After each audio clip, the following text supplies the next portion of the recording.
Hi hello నమస్తే, welcome to the channel Telugu రాజ్యం. నేను మీరా. మీర్పేట ఈ ఏరియాకి సంబంధించి ఒక ఘటన మీరందరూ వినే ఉంటారు. ఆయన ఎక్స్ మిలిటరీ మ్యాన్.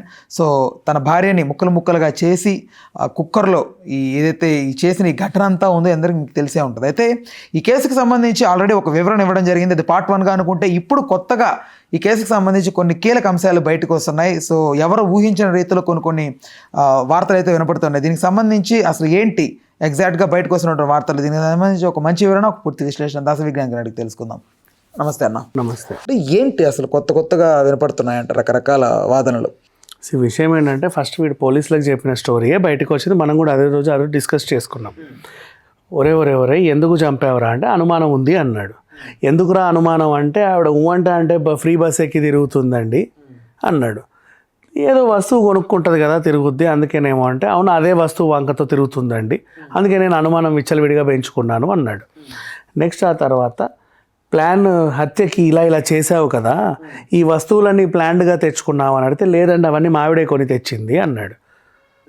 బయట అటు ఇటు వెళ్తే తెచ్చింది అన్నాడు. సో మనం అది మాట్లాడుకున్నాం ఆ రోజు. ఇప్పుడు ఇక్కడ నువ్వు మళ్ళీ డీకోడ్ చేసుకుంటూ వెళ్తే ఫస్ట్ పాయింట్ నెంబర్ 1, అవి ఫ్రీ బస్ ఎక్కి అదే పనిగా తిరుగుతుంది అన్నావు కదా. ఫ్రీ బస్సు ఆంధ్ర వాళ్ళకి ఇవ్వరు, తెలంగాణ మహిళలకే.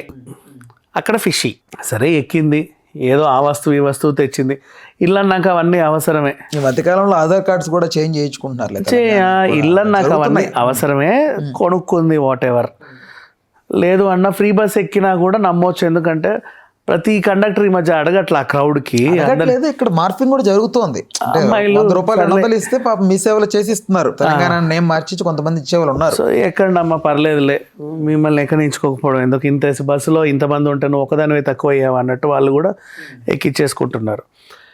అదొకటి కొంచెం ఫిషిగా అనిపించింది. నెక్స్ట్ వీడు చెప్పిన ప్రాసెసింగ్ ఏదైతే ఉందో, నాన్ వెజ్ చిప్స్ ప్రాసెసింగ్ యూట్యూబ్లో చూసి మనకు చెప్పేశాడు. నాన్ వెజ్ చిప్స్ ప్రాసెసింగ్ ఏంటి, ఇప్పుడు prawn wafers, crab wafers, fish chips, chicken chips, meat chips ఇవన్నీ ఉంటాయి. వాటి ప్రాసెసింగ్ ఎలా ఉంటుంది అంటే సేమ్ మనం వడియాలు పెట్టుకున్నట్టే. మీట్ని అంతా మిన్స్ చేస్తారు, సేమ్ బోన్కి బోన్, ఫ్లెష్కి ఫ్లెష్ సపరేట్ చేస్తారు. చాలా చాలా చాలా మిన్స్ చేసి కలపాల్సినవన్నీ కలిపేసి దాన్ని ఏం చేస్తారంటే ఇప్పుడు అప్పడాలు ఏంటంటే ఎండబెడతారు. అక్కడ జరిగేది అదే. అలా మీట్ని ఎండబెట్టి చేస్తే చిప్స్ లాగా తయారై వస్తాయి. అవన్నీ ప్యాక్ చేస్తారు. ఇంటికి వచ్చాక వాటిని వేపుకు తినేవాళ్ళు ఉంటారు బేసికలీ. పెద్ద మిషన్ అయితే ఇంట్లో చేసేవాళ్ళు కూడా చేసుకోవచ్చు వీటిని. నువ్వు ఊళ్ళల్లోకి వెళ్తే చేపల్ని మీట్ని ఎండబెట్టే వాళ్ళని చూస్తావు చాలామంది. ఇలా 15 రోజులు 20 రోజులు ఎండబెడతారు, ఉప్పు రాసో ఇంకేదో చేసి. అండ్ ఇక్కడ ఏంటి, నువ్వు అప్పడాల ప్రాసెస్ చెప్పావు, ఈ అబ్బాయి చెప్పిన వెర్షన్. ఆ మీట్ని ఏం చేశాడు, మిన్స్ చేసేసి ఎండబెట్టాడంట చిప్స్ లాగా. ఆ చిప్స్ ఎండిన తర్వాత క్రష్ చేసి రోల్లో వేసి దంచి పౌడర్ చేశాడు. ఇట్లా పౌడర్ అయిపోయింది. 14th కదా సినిమా చూసింది, సంక్రాంతికి వస్తున్నాం సినిమా చూశాడు 14th. 15th తల్లితో పిల్ల వీడియో కాల్లో మాట్లాడింది 15th. 16th తల్లి ఫోన్ చేస్తే ఫోన్ ఆఫ్ ఉంది. 17th వీడికి ఫోన్ చేస్తే మీ అమ్మాయి కనబడట్లేదండి, మొన్నటి నుంచి ఎక్కడ పోయిందో తెలియదు, ఎవరితోనో లేచిపోయింది, అది అట్లాంటిదే ఇట్లాంటిదే అని తిట్టాడు. సో 16th చంపావు. 18th కంప్లైంట్ వెళ్ళింది పోలీస్ స్టేషన్లో. నీకు 4 డేసే, 16th 3 days 2 days నీ టైం బేసికలీ చెప్పాలి అంటే. ఈ 2 days టైంలో నువ్వు మనిషిని చంపావు, ఫ్లెష్కి ఫ్లెష్, మీట్కి మీట్ సపరేట్, అదే బోన్కి బోన్ సపరేట్ చేసావు, ఉడికించావు, దాన్ని మళ్ళీ అప్పడాలు వేయించావు. ఈ చలికాలం అంతమంది అద్భుతమైన అప్పడాలు ఎలా వెండాయో తెలియదు నాకు. మామూలు అప్పడాలే బయట మనకి 1-10 రోజులు పడుద్ది, అంత ఈజీగా ఎండవు. పైగా బియ్యం పిండికి మినప్పిండి అయినా సరే నువ్వు వాటర్లో వేసి అది చేసిన తర్వాత కాటన్ వస్త్రానికి దాన్ని పీల్చుకునే గుణం ఉంటుంది కాబట్టి ఈ ఎండుతాయి, అవునా. మీట్కి వస్త్రానికి పీల్చుకునే గుణం ఉండదు. మీట్ పీల్చుకోదు కదా, అది పిండి కాదు కదా పీల్చుకోవడానికి, అందులో వాటర్ అదంతా అది ఎండదు. పైగా నువ్వు డాబా మీద ఎండేసినా సరే నీకు 10 రోజులు పడుద్ది. ఈలోపు కాకులు గద్దలు రానే వస్తాయి. పైగా మనిషి మాంసానికి ఇంకా తిరుగుతాయి అక్కడ. బట్ హైలీ ఇంపాసిబుల్, నువ్వు చెప్పిన 2 daysలో ఇది అవ్వని పని. బట్ హీ క్లెయిమ్డ్ నేను ఇలాగే చేశాను అని తన అకౌంట్లో వేసుకున్నాడు. సో ఇప్పుడు మనిషికే ఈ 2 రోజులు హైలీ ఇంపాసిబుల్ కదా, అలాంటిది నువ్వు డెమో కూడా చేసావు మధ్యలో కుక్కని ఎలా చేయొచ్చు అని. కుక్కని చేసిన తర్వాత నువ్వు మళ్ళీ మనిషి మీదకి వచ్చావు. సో 2 bodiesని నువ్వు చేసావు, ఒకటి యానిమల్ ఒకటి హ్యూమన్. ఈ 2 కూడా highly impossible for what you did. దీని తర్వాత బోన్స్ని కూడా కాల్చావు, దాన్ని కూడా మళ్ళీ పౌడర్ చేసావు. ఇదంతా కూడా నువ్వు చేసిందంతా కూడా ఓవరాల్గా ఈ హత్య జరిగిన గంటలు 72 hours అబ్బా. 72 hours అంటే 3 రోజులు. Highly highly highly impossible. పైగా 16వ రోజు ఇంటికి పిల్లలు కూడా వచ్చారు. నాన్న ఏదో స్మెల్ వస్తుంది అన్నారు, సైలెంట్గా ఉన్నాడు. అది పిల్లలు చెప్పిన స్టోరీ. 16కు చంపావు, 16కే నువ్వు చంపావు. ఇంటికి పిల్లలు వచ్చి స్మెల్ వస్తుంది అన్నారు, మళ్ళీ వాళ్ళని తీసుకెళ్ళి చెల్లింట్లోనో తల్లింట్లోనో ఎన్నో పెట్టావు. ఓకేనా, నీకు ఇవన్నీ చేయడానికే నీ రోజు డే లైట్ సరిపోతుంది. రాత్రంతా నువ్వు ఉదయం తప్పుకి భయపడ్డమే సరిపోయింది. నెక్స్ట్ నువ్వు ఆ భయం నుంచి రియలైజ్ అయ్యి జనం నుంచి తప్పించుకొని నీకు నువ్వు ఒంటరితనం అలవాటు చేసుకొని ఇంటికి ఎవరు రాకుండా చూసుకొని ఓ కార్యక్రమం మొదలు పెట్టాలి. నువ్వు మొదలుపెట్టిన కార్యక్రమానికి మినిమం ఎంత కాదనుకున్నా 1,000 రోజులైతే ఈజీగా పడతాయి అదంతా కంప్లీట్ అవ్వడానికి. But he claimed with in just 2 days 3 daysలో ఇదంతా చేసేసాడు. ఎలా పాసిబుల్ ఇది? అండ్ ఇందాక మనం చేసిన ఫిష్ వేఫర్ మిషన్స్ దగ్గరికి వెళ్తే ఆ మిషన్లోనే ఈ 1 రోజులు పడతాయి. అంత పెద్ద పెద్ద మిషన్లు అవి హీట్ చేసి ఏదో చేసి ఈయన ఇంత ఈజీగా ఎలా చేశాడు? మజ్జిగ మిరపకాయలే చాలా 10 రోజులు పడతాయి, టైం పడతాయి. మరి వీడు ఎలా వేయించాడు, ఎలా క్రష్ చేశాడు, ఎలా దంచాడు? ఆ కుక్కర్లో మళ్ళీ దఫాలుగా వేసాడు. మొత్తం మనిషి పెడితే ఇంత పెద్ద కుక్కర్ కాదు అది, ఇంత కుక్కర్. టబ్బు కూడా ఇంతే ఉంటుంది, మనిషిని కూడా 3-4 సార్లు వేయాలి దాంట్లో. వాటర్ హీటర్కి ఉన్న సామర్థ్యం ఎంత? How did you do these all? తిరుగుతున్నాయి నాకైతే. Highly impossible. వీడు చెప్పిన స్టోరీ అంతా అబద్ధం. వీడు ఏం చేసి యాక్చువల్గా ఏం జరిగింది, ఈ బంధువుల అమ్మాయితో కులుకుతున్నాడు కానీ ఇప్పుడు ఆ కులికే ఆవిడతో కులకాలనుకున్నాడు. ఈ మెలిగే ఆవిడ నచ్చల, ఇంట్లో ఉన్న ఆవిడ. సో ఊకే కొడుతున్నావు, తిడుతున్నావు, మీద పడి రక్కేస్తున్నావు. చూసి తాళి తీసి మొహానికి వేసి కొట్టి పోరా వెధవా నీ సంగతి తీసారు అంత చూస్తా అనింది. ఆ టైంలో ఈమెకి రంకు గురించి తెలిసింది. నేను అందరికీ చెప్తా చూడు నీ సంగతి, నన్ను రోజు వచ్చి కొడతావా, తిడతావా, నా మెడ మీద కాలేసి తొక్కుతావా, ఉండు నీ సంగతి చెప్తా, మా అమ్మ నాన్నకు చెప్పి పోలీస్ స్టేషన్ నీ మీద కంప్లైంట్ ఇస్తా అని బెదిరించింది. ఎక్కడ కంప్లైంట్ ఇచ్చి ఆమె కోర్టుకి ఎక్కితే విడాకులు ఇస్తారు, ఆమెదే నడుస్తుంది. నన్ను హింసిస్తున్నాడంటే వీడు సచ్చే వరకు పనిచేసి 2 పిల్లలు ఉన్నారుగా, మెయింటెనెన్స్ పంపుతానే ఉండాలి, నెలకి 30,000 40,000.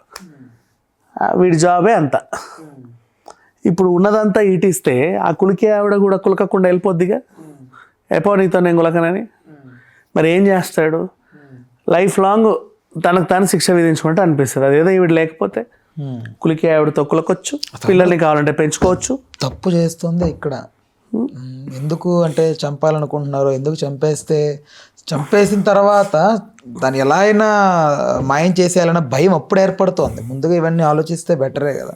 అప్పుడు ఆలోచించి ఉడకబెట్టడాలి ఏంటి, ఆడెవడో ఇవన్నీ అవ్వాలా నువ్వు అనుకున్నంత. ముక్కలైతే కోసాడు, ఆ కవర్లలో పట్టుకెళ్ళాడు. సీసీటీవీ వరకు అయితే కరెక్టే. 5ో 6ో బాడీ పార్ట్లను పట్టుకెళ్ళి 5-6 చోట్ల ఎక్కడో పాతి పెట్టాడు వీడు. ఈ లోపు ఏమైద్ది, నేనే చేశాను అంటే అరెస్ట్ చేసి లోపలేస్తారు. ఎందుకు ఎలా చేసావంటే ఇలా చేశానని చెప్పేస్తాడు ఏదో స్టోరీ. వాళ్ళగా శవం దొరికి చావదు. అరెస్ట్ చేసిన తర్వాత జైలుకి వెళ్తాడు, 3 నెలలో 4 నెలలో ఉంటాడు. తర్వాత లాయరు వీడి తప్పే లేదండి కేసు కొట్టేయడని వాదించి బెయిల్ ఇచ్చి బయటికి తీసుకొస్తాడు. బయటికి వచ్చేసరికి ఎట్లా పాతి పెట్టిన దాన్ని ఇక మొత్తం డీకంపోజ్ అయ్యి ఉంటుంది. మళ్ళీ తవ్వి ఆ బోన్స్ ఏరుకొని ఇంకో చోట ఎక్కడో పడేస్తాడు. ఇది ప్లాన్ వాడిది. అంటే మిలిటరీ బుర్ర వాడాడా అంతే. ఇప్పుడు పోలీసులు కూడా ఏం చేస్తున్నారు, వాడు అప్పుడు ఎప్పుడో గోడకేసి కొట్టాడు కదా, ఆ ఇన్ఫ్రారెడ్ బ్లూ రేస్ అవన్నీ వేసి దాని రక్తం నమూనా తీసి పిల్లల డిఎన్ఏకి మ్యాచ్ చేసి చనిపోయింది ఈవిడే అని డిక్లేర్ చేసి ఈయనని జైలుకి వేస్తారు. ఇప్పుడు వీడేమంటాడు, చనిపోయిందని గ్యారంటీ ఏంటండి, మా ఆవిడ నాకు కావాలి, ఎవరేం చేశారో నాకు అర్థం కాదు, నాకు మా ఆవిడ కావాలని వాడే కోర్టులో రిటర్న్ కేసు వేస్తాడు. వీళ్ళు జీవితకాలం వెతికినా ఆవిడ దొరకదు, అంతే సరిపోయింది. కానీ ఏం చేశాడు అనేది సస్పెన్స్, ఇప్పటికీ తెలియట్లా. 2 daysలో వాడు చెప్పిన స్టోరీ హైలీ ఇంపాసిబుల్. ఏదో చేశాడు, ఏం చేశాడు? ఆ 2 daysలో వాడు ఒక బాడీని కాదు 2 bodiesని అదే ప్రాసెసింగ్ చేశాడు. అది highly impossible, but he has done. నీట్గా మొత్తం అర్బన్ క్లాప్ వాళ్ళు క్లీన్ చేసినట్టుగా నున్నగా పెట్టేశాడు హౌస్ని అంతా, ఏమీ జరగలేదు ఇక్కడ అని. అంటే నువ్వు అదొకటి తెచ్చావు, ఆ మొద్దు మటన్ కోసేది మొద్దు అండ్ ఆవకాయ కోసే కత్తి. ఈ కత్తి ఆ మొద్దు మీద నువ్వు మీట్ నరుకుతుంటే మటన్ అయినా సరే చెక్కల్లో ఎక్కడో దగ్గర చిన్న పార్ట్ ఇరుకుద్ది. వాళ్ళు అది పనిగా మటన్ షాప్లో గేకుతారు దాన్ని మళ్ళీ క్లీన్ చేయడం కోసం, ఇరుక్కుంటుంది కాబట్టి అక్కడక్కడ అక్కడక్కడ ఉంటుంది. అయినా సరే ఎంతో కొంచెం చిన్న మీట్ ఉంటుంది. బట్ ఇక్కడ అసలు అదేం లేదు, దాని మీద నరికిన ఆనవాలే కనబడట్లా. ఆ కుక్కలు కూడా అలాగే ఉన్నాయి. ఆ టబ్లో ఉడకబెట్టాను వేడి నీళ్ళు అని చెప్పి ఏంటో ఓవరాల్గా అసలు వీడు చంపుంటే చంపింది కుక్కనే. కుక్కర్లో ఉడికిన శవం నిజమే, వీడు చంపింది కుక్కని. పిల్లలకు వచ్చిన వాసన కూడా కుక్కే, పైనింటోళ్ళకి వచ్చిన తలకాయ కూర వాసన కూడా కుక్కే. భార్యను ఏం చేశాడు అనేది తెలియదు. లేదు ఒకవేళ దృశ్యం సినిమా చూసా అంటున్నావు కదా, దానిలాగా ఇంట్లో ఎక్కడన్నా పాతి పెట్టాడా కూడా వీళ్ళు చూసుకోవాలి. పాతి పెడితే మళ్ళీ దానికి ఫ్లోరింగ్ అంతా కూడా ఉంటుంది కదా. బికాజ్ ఇక్కడ ఏం జరిగిందంటే ఓనర్ 2 నెలల నుంచి ఇంట్లో లేడు. పోలీసులకు దొరుకుతుంది కదా, దొరకవచ్చు. అదేమో G+2 బిల్డింగ్. 2 months నుంచి ఓనర్ లేడు. ఫస్ట్ ఫ్లోర్లో ఎవరు లేరు, సెకండ్ ఫ్లోర్లో ఎవరు లేరు. ద్వారకామయి నిలయం ఏదో రాసుంది. ఆ ఇంటి నుంచి ఇల్లాలు బయటికి వెళ్ళినట్టుగా ప్రూఫ్ లేదు, లోపలికి వెళ్ళింది. మనిషి లోపలికి వెళ్ళేంత వరకు ఫుటేజ్ ఉంది, బయటికి రాలా. అక్కడ వీడు చెప్పిన ప్రాసెసింగ్ జరగదు, మరి ఇంకెక్కడికి వెళ్ళద్ది? ఆ బిల్డింగ్లోనే ఎక్కడో ఉండాలిగా. ఒకటి ఈ భూమిలో లోడో లేకపోతే భూమిలో తవ్వో పాతి పెట్టి పైన మట్టేసి ఏం చేసినా కూడా మునుపటిలాగా అయితే చేయలేడు. ఆ ఏరియా వరకు ఒకటి డిఫరెన్సియేషన్ తెలుస్తుంది, మిగతా ఏరియా కంపేర్ చేసి అక్కడ డిఫరెన్సియేషన్ తెలుస్తుంది. మహా అయితే ఏదో ఒక గోడని పగలగొట్టి గోడలో ఆ మనిషి శవాన్ని నిలబెట్టి నిలువుగా కట్టేసి సున్నం వేస్తే తప్ప దీన్ని అంటే నేను అంటున్నాను జస్ట్ అండ్ ఇంకేదో కార్బన్ ఏదో గేమ్ చేంజర్ లో లాగానా సంథింగ్ ఏదో గేమ్ చేంజర్ లో అంజలి కెమికల్ లో ఆ కెమికల్ కూడా లైమ్ లైట్ లోకి వచ్చింది ఇప్పుడు ప్రెసెంట్. స్టవ్ మీద జస్ట్ వెంట్రుకలు ఉన్నాయి అంతే, కాలిన వెంట్రుకలు, అంతకుమించి ఇప్పటివరకు ఏ ప్రూఫ్ లేదు. అండ్ నట్టింట్లో మాయమైన మనిషి నేనే హత్య చేశానని చెప్పినా కూడా ఆనవాళ్ళు లేవు. ఇది నిజంగా ఒక పెద్ద మిస్టరీ కేసు ఇది. రైట్, ఓకే అన్న, right. Thanks for the time, thanks for information. Please do subscribe to Telugu Rajyam channel. Please do subscribe to Telugu Rajyam channel. Please do subscribe to Telugu Rajyam channel. Hi అండి, నేను మీ ఆర్పీని, నెల్లూరు పెద్దారెడ్డి చేపల పులుసు ఓనర్ని. మీరు తెలుగు రాజ్యం అనే ఈ యూట్యూబ్ ఛానల్ సబ్స్క్రైబ్ చేసుకుని మంచి వీడియోలతో వస్తారు. Thank you so much. Hi people, I'm Sonakshi Verma and you please watch Telugu Rajyam and please subscribe to the channel.